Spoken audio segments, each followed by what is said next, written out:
എല്ലാവർക്കും അപ്ഡേറ്റ്സ് കൊണ്ടുവരുന്ന പുതിയൊരു എപ്പിസോഡിലേക്ക് വീണ്ടും സ്വാഗതം. നമ്മൾ ഇന്നും കുറച്ച് ഓട്ടായിട്ടുള്ള അപ്ഡേറ്റ്സ് ആയിട്ട് വന്നിരിക്കുകയാണ്. തുടങ്ങാം. ആദ്യം തന്നെ പറയാനുള്ളത് ലോക ചാപ്റ്റർ 2 നമ്മുടെ ഇപ്പോഴത്തെ ഇൻഡസ്ട്രി ഹിറ്റും ഹൈസ്റ്റ് ഗ്രോസറുമാണ്.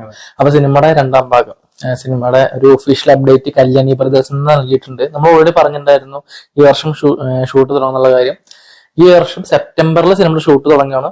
ടോവിനോ ലീഡിൽ വരുന്നത്. കല്യാണി ഒരു ഇമ്പോർട്ടന്റ് റോൾ ഉണ്ടാവുമെന്ന് പറഞ്ഞിട്ടുണ്ട്. അതിന് എന്തെങ്കിലും വേണമല്ലോ. മിക്കവാറും നെക്സ്റ്റ് ഇയർ ഓണം തന്നെ ആയിരിക്കും പണം വരുന്നുണ്ടാവുക. അടുത്ത അപ്ഡേറ്റ് തലൈവർ 173 സിബി ചക്രവർത്തിയുടെ സിനിമ അനൗൺസ്മെന്റ് പോസ്റ്റർ ഒക്കെ വന്നിട്ടുണ്ടായിരുന്നു.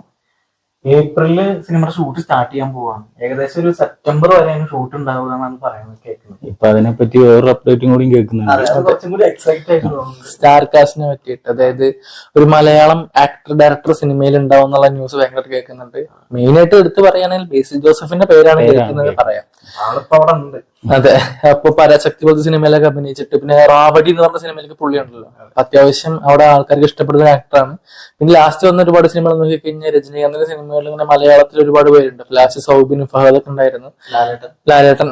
പിന്നെ ഇപ്പൊ എന്തായാലും ബേസിൽ വന്നാലും നല്ലൊരു സംഭവമായിരിക്കും. അപ്പൊ എന്തായാലും സെപ്റ്റംബറിൽ ഷൂട്ട് തുടങ്ങിയിട്ട് അടുത്ത വർഷം പൊങ്കലിനാണ് സിനിമ റിലീസ് ആവുന്നത്. അടുത്ത അപ്ഡേറ്റ് എന്ന് പറഞ്ഞു കഴിഞ്ഞാല് കൽക്കി ഫസ്റ്റ് ഇറങ്ങിയതിനു ശേഷം ഇന്ത്യൻ ഫിലിം കണ്ട് ഒരു എപ്പിക് ഗ്രാൻഡോ ആയിരുന്നു സിനിമ.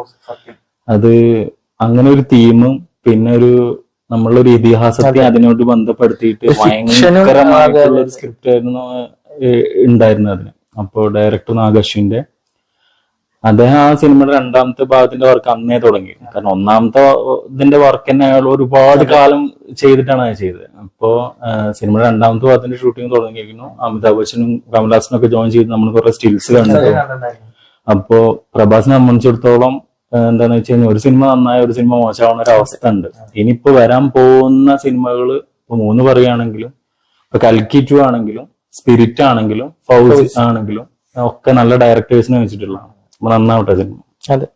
അടുത്തത് നമ്മള് പേഴ്സണലി നമ്മൾ ഭയങ്കര ആഗ്രഹിച്ചൊരു സിനിമയായിരുന്നു. നമ്മള് മുമ്പ് വാർത്തയൊക്കെ പറഞ്ഞിട്ടുണ്ട്. ദിലീപ് സത്യനന്ദിക്കാട് കൂട്ടുകെട്ട് വർഷങ്ങൾക്ക് ശേഷം വരുന്നൊരു കൂട്ടുയാത്ര. അതെ, വിനോദയാത്രയ്ക്ക് ശേഷം വരുന്ന സിനിമ. അപ്പൊ ഇത് ഹൃദയപൂർവ്വത്തിന്റെ സമയം തൊട്ട് അതിന് മുമ്പേ ഈ വാർത്ത കിടന്ന് കളിക്കുന്നുണ്ടായിരുന്നു. ഇപ്പൊ കേൾക്കുന്ന ഒരു വാർത്ത വെച്ചാൽ ആ സിനിമ ഓൾമോസ്റ്റ് ഉടനെ തന്നെ തുടങ്ങുന്നുള്ളതാണ്. അതുപോലെ തന്നെ ആ സിനിമ പ്രൊഡ്യൂസ് ചെയ്യുന്നത് ധ്യാൻ ശ്രീനിവാസനാണെന്നും വാർത്ത കേൾക്കുന്നുണ്ട്. കാരണം ധ്യാൻ ശ്രീനിവാസൻ അദ്ദേഹത്തിന്റെ അച്ഛന്റെ പേരിൽ ഒരു പ്രൊഡക്ഷൻ ഹൗസ് തുടങ്ങുന്നുള്ള കാര്യം ഓൾറെഡി നമ്മുടെ മുന്നേ പറഞ്ഞിട്ടുണ്ടായിരുന്നു. കാര്യം എന്ന് പറഞ്ഞ സിനിമയുടെ സമയത്ത് തന്നെ പുള്ളി ഇത് പറഞ്ഞപ്പോ വിനി ശ്രീനിവാസൻ പറയില്ല, ഞാനതിലില്ല, അവൻ ഒറ്റക്കാണ് ആ പ്രൊഡക്ഷൻ ഹൗസ് എന്ന് പറഞ്ഞിട്ടുണ്ടായിരുന്നു അദ്ദേഹത്തിന്റെ മരണത്തിന് മുമ്പ്. ഇനിയിപ്പോ എന്തായാലും പുള്ളിക്കാരൻ ആ പ്രൊഡക്ഷൻ ഹൗസ് തുടങ്ങാനുള്ള ഒരു സാധ്യത കാണുന്നുണ്ട്. അപ്പൊ അതിൽ തന്നെ ശ്രീനിവാസന്റെ വളരെ ഇഷ്ടപ്പെട്ട സത്യനന്ദിക്കാട് സംവിധാനം ചെയ്യുന്ന പറഞ്ഞാൽ തന്നെ വലിയൊരു കാര്യം തന്നെയാണ്. അപ്പൊ എന്തായാലും അത് സംഭവിക്കട്ടെ. ഹൃദയപൂർവ്വത്തിന് ശേഷം വരുമ്പോ അത് കുറച്ചുകൂടി സ്പെഷ്യലാണ്. പുള്ളി ടെക്നിക്കലി മാറ്റം വന്നിട്ടുണ്ട്. ഹൃദയവും ചേർന്ന സിനിമ കേട്ടോ എന്തായാലും. ഇനി അടുത്ത അപ്ഡേറ്റ് എന്ന് പറയുന്നത് സന്തോഷ് ട്രോഫി ഒരു ഫസ്റ്റ് ലുക്ക് വന്നിട്ടുണ്ടായിരുന്നു. സിനിമ എന്താണ് ഏതാണെന്നുള്ള ഒരു ഐഡിയ തരാത്തൊരു ഫസ്റ്റ് ലുക്ക് ആണ്. എന്തായാലും അതൊരു സ്പോർട്സ് ഡ്രാമ അല്ല, ഒരു കോമഡി ഫിലിം ആണെന്ന് എന്തായാലും അറിയാം. അതുപോലെ തന്നെ ആ ഫസ്റ്റ് ലുക്കിനകത്ത് പടയണി എന്ന് പറയുന്ന ഒരു റിച്വലിനുമായി ബന്ധപ്പെട്ടിട്ടുള്ള ഒരു ഫസ്റ്റ് ലുക്കാണ് വന്നിട്ടുള്ളത്. അതില് പൃഥ്വിരാജിന്റെ കണ്ണൊക്കെ വന്നിട്ട് കണ്ണ് സൂചിക്കുമ്പോ ഒരു സൈക്കോ പോലത്തെ കണ്ണ പോലെ തോന്നിയത്. എന്തായാലും നല്ലൊരു കോമഡി ഫിലിം കിട്ടും. കാരണം ആ ഒരു കോംബോ ഗുരുവായൂരമ്പലയുടെ സക്സസിന് ശേഷമാണ് അവർ വരുന്നത്. പിന്നെ അങ്കിത് തന്നെയാണ് സിനിമയുടെ മ്യൂസിക്കും വരുന്നത്. അപ്പോ കൂടുതൽ ഡീറ്റെയിൽസ് വന്നിട്ടില്ല. പടത്തിന് ഷൂട്ട് എന്ന് തുടങ്ങുന്ന പോലെ അറിയില്ല. എന്തായാലും പുള്ളിയുടെ വാരണാസിയുടെ തിരക്കൊക്കെ കഴിഞ്ഞിട്ടായിരിക്കും എന്തായാലും തുടങ്ങുന്നുണ്ടാവുക. ഇനി അടുത്ത് മോഹിനിയാട്ടം. നമ്മള് ഭരതനാട്യം എന്ന് പറഞ്ഞ സിനിമ അത് OTT എത്തിയപ്പോഴാണ് ആ സിനിമ എത്ര രസകരമായിട്ടുള്ള ഒരു സിനിമ ആൾക്കാർ വന്നത്. പിന്നെ അതൊരു OTT ഹിറ്റ് എന്നുള്ള പേരിലാണ് അറിയപ്പെടുന്നുണ്ടായിരുന്നു. കൃഷ്ണദാസ് മുരളി ഡയറക്ട് ചെയ്യുന്ന ഹൈജി ഗ്രൂപ്പിന്റെ സിനിമ. അത് ഭയങ്കര രസകരമായിട്ടുള്ള ഒരു സിനിമയാണ്. അപ്പൊ സിനിമയുടെ രണ്ടാം ഭാഗം മോഹിനിയാട്ടം എന്നുള്ള പേരിൽ വരുന്നുണ്ട്. അപ്പോ ആ സിനിമ ഏപ്രിൽ 10 റിലീസ് ചെയ്യുന്നത്. സിനിമയില് മുന്നത്തെ സ്റ്റാർ കാസ്റ്റും ഉണ്ട്, പുതിയതായിട്ട് ഒരുപാട് പേര്, ജഗദീഷ് ഉൾപ്പെടെ. അതെ, ജഗദീഷ്, സുരാജ്, വിനയ് ഫോർട്ട്, ലേറ്റസ്റ്റ് പോസ്റ്ററിൽ ബേബി ജീനെ നമ്മൾ കണ്ടു. അപ്പൊ ആ സിനിമ കുറച്ചും കൂടി രസകരമായിട്ടുള്ള രീതിയിൽ ഒരു തിയേറ്റർ എക്സ്പീരിയൻസ് എന്നുള്ള ലെവലിൽ സിനിമ വരുന്ന പ്രതീക്ഷിക്കും. അടുത്തത് RC-70 രാംചരന്റെ 17ാമത്തെ സിനിമ. അതിന്റെ ഡയറക്ടർ നമ്മൾ കണ്ടപ്പോൾ തന്നെ നമുക്ക് വളരെ ഫേവററ്റ് ആയിട്ടുള്ള ഡയറക്ടർ. അതായത് രംഗസ്ഥൽ സിനിമയ്ക്ക് ശേഷം രാംചരണും സുകുമാറും ഒന്നിക്കുകയാണ്. ഇപ്പൊ പുഷ്പ 2 ശേഷം ഒരു വലിയ ഗ്യാപ്പ് എടുത്തിട്ടുണ്ട് പുള്ളി. അതിന് മുമ്പ് പുള്ളി റൈറ്റിംഗ്സ് ഒരുപാട് ചെയ്തിട്ടുണ്ട്. സ്ക്രിപ്റ്റ് ഒരുപാട് പടങ്ങളൊക്കെ ഇരുപക്ഷ ഉൾപ്പെടെ എഴുതിയിട്ടുണ്ട്. പക്ഷെ പുള്ളി ഡയറക്ട് ചെയ്യുന്ന ഒരു പടം സത്യം പറഞ്ഞാൽ അതും ഒരു നല്ലൊരു ഗ്രാമീണതൊക്കെ ഉള്ള സിനിമ ആയിരിക്കട്ടെ എന്ന് ആഗ്രഹിക്കുന്നുണ്ട്.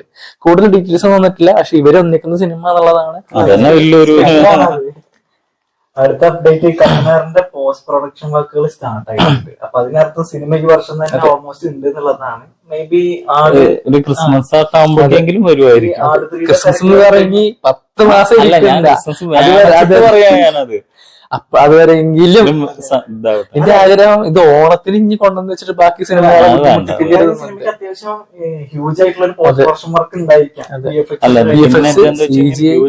ബഡ്ജറ്റുള്ള സിനിമ ആയത് കാരണം കൊണ്ട് തന്നെ അവരൊരു സോളോ റിലീസ് ആയിരിക്കും മിക്കവാറും. ഒരു മേജർ സോളോ റിലീസ് എന്തായാലും അവർ ആഗ്രഹിക്കുന്നുണ്ടോ. അപ്പൊ അടുത്തത് അതേമാതിരി വലിയൊരു സിനിമയുടെ കാര്യം തന്നെയാണ് രാമായണത്തിന്റെ. അതിന്റെ ടീസർ വരാൻ പോകുന്നത്. അപ്പൊ നമുക്കൊരു പ്രീ ലോഞ്ച് ടീസർ മാതിരി നമ്മൾ പറഞ്ഞ അധികം വ്യക്തമല്ലാത്ത രീതിയിൽ അതിലാകെ ഒരു 10 സെക്കൻഡ് മാത്രം സിനിമത്തെ ഫുട്ടേജ് കാണിച്ചിട്ടുണ്ടായിരുന്നു. അതെ, മാർച്ച് 26-നാണ് ടീച്ചർ ഇപ്പൊ വരുന്നതായിട്ട് പറഞ്ഞിരിക്കുന്നത്. അപ്പൊ ആ സിനിമ ഇപ്പൊ ഇന്ത്യൻ ഫിലിംസിൽ ഏറ്റവും ചെലവേറിയ സിനിമകളിലൊന്നും എല്ലാവരും കാത്തിരിക്കുന്ന ഒരു സിനിമയും കൂടിയാണ്. അപ്പൊ ഈ ദീപാവലിക്കാണ് സിനിമ റിലീസ് ആവുന്നത്. അടുത്തത് ചിയാൻ വിക്രം. നമ്മളിങ്ങനെ പുള്ളിയുടെ പടങ്ങൾ സത്യം പറഞ്ഞു കഴിഞ്ഞാൽ കാണാൻ ഭയങ്കര ആഗ്രഹിക്കുന്നുണ്ട്. കാരണം പുള്ളിയുടെ കഴിഞ്ഞ റിലീസ് നോക്കുമ്പോൾ കഴിഞ്ഞ മാർച്ചിലാണ് പുള്ളിയുടെ വീരധീരസ്വരം പറഞ്ഞ പടം റിലീസ് ആയിട്ടുണ്ടായിരുന്നത്. ഇപ്പൊ ഓൾമോസ്റ്റ് 1 ഇയർ ആവാനായി. പിന്നെ ഇപ്പൊ പുള്ളിയുടെ റീസെന്റ് 63 നമ്മുടെ ബോധി രാജകുമാറിന്റെ ഫിലിം ഒക്കെ അനൗൺസ്മെന്റ് നടത്തിയിട്ടുണ്ട്. പക്ഷെ എന്നാലും ഷൂട്ട് പറഞ്ഞ സമയത്ത് സ്റ്റാർട്ട് ചെയ്തിട്ടില്ല. ഇപ്പൊ ഒരു 1 മന്ത് ആയി ഷൂട്ട് തുടങ്ങുന്നു പറഞ്ഞിട്ട് തന്നെ. പുള്ളി തന്നെ പുള്ളിയുടെ ഇൻസ്റ്റാഗ്രാമിലൂടെ ഒരു 4 ഫിലിംസ് പുള്ളി കമ്മിറ്റ് ചെയ്തിട്ടുള്ള കാര്യം ഒഫീഷ്യൽ അനൗൺസ്മെന്റ് നടത്തിയിട്ടുണ്ട്. അപ്പൊ 1-2 ഡയറക്ടേഴ്സിന്റെ പേരൊക്കെ കിടന്ന് കളിക്കുന്നുണ്ട്. നമ്മുടെ ഇരുമുഖന്റെ ഡയറക്ടർ ആനന്ദ് ശങ്കർ, അതുപോലെ തന്നെ വിഷ്ണുടെ ഓൾറെഡി ഉണ്ടായിരുന്ന ലിസ്റ്റിൽ. പക്ഷെ പുള്ളി അത് വർക്കാവാതെ പോയേക്കുമ്പോ പുള്ളി വേറെ ഇപ്പൊ സ്വന്തം സിനിമ ചെയ്യുന്നുണ്ട്. പിന്നെ ഇപ്പൊ ജിതിൻ ലാലിന്റെ പേരോടൊക്കെ ഇപ്പൊ റൂമറിൽ കേൾക്കുന്നുണ്ട്. കാരണം ജിതിൻ ലാലായിരുന്നു ചിയാൻ വിക്രം ARMന്റെ തമിഴിലായിരുന്നു വോയിസ് ഓവർ കൊടുത്തിട്ടുണ്ടായിരുന്നത്. അപ്പൊ ഇങ്ങനെ പേരുകൾ കിടന്ന് കളിക്കുന്നുണ്ട്. അതുപോലെ തന്നെ പുള്ളി റിജക്ട് ചെയ്ത സിനിമകളുണ്ടായിരുന്നു. നമ്മുടെ 96 മെയ്യറിന്റെ റാമിന്റെ പടം, അതുപോലെ തന്നെ മഡോണ മാവീരൻ. അപ്പോ ഏതൊക്കെയാണെന്ന് അറിയില്ല. എന്തായാലും പുള്ളി 4 പടം ഇപ്പൊ കമ്മിറ്റ് ചെയ്തിട്ടുണ്ടെന്ന് പറഞ്ഞിട്ടുണ്ട്. എന്തായാലും അനൗൺസ്മെന്റുകൾ വരട്ടെ. എല്ലാ വർഷവും ഓരോ പടം വെച്ചിട്ടൊന്നും തരാൻ പറ്റില്ല.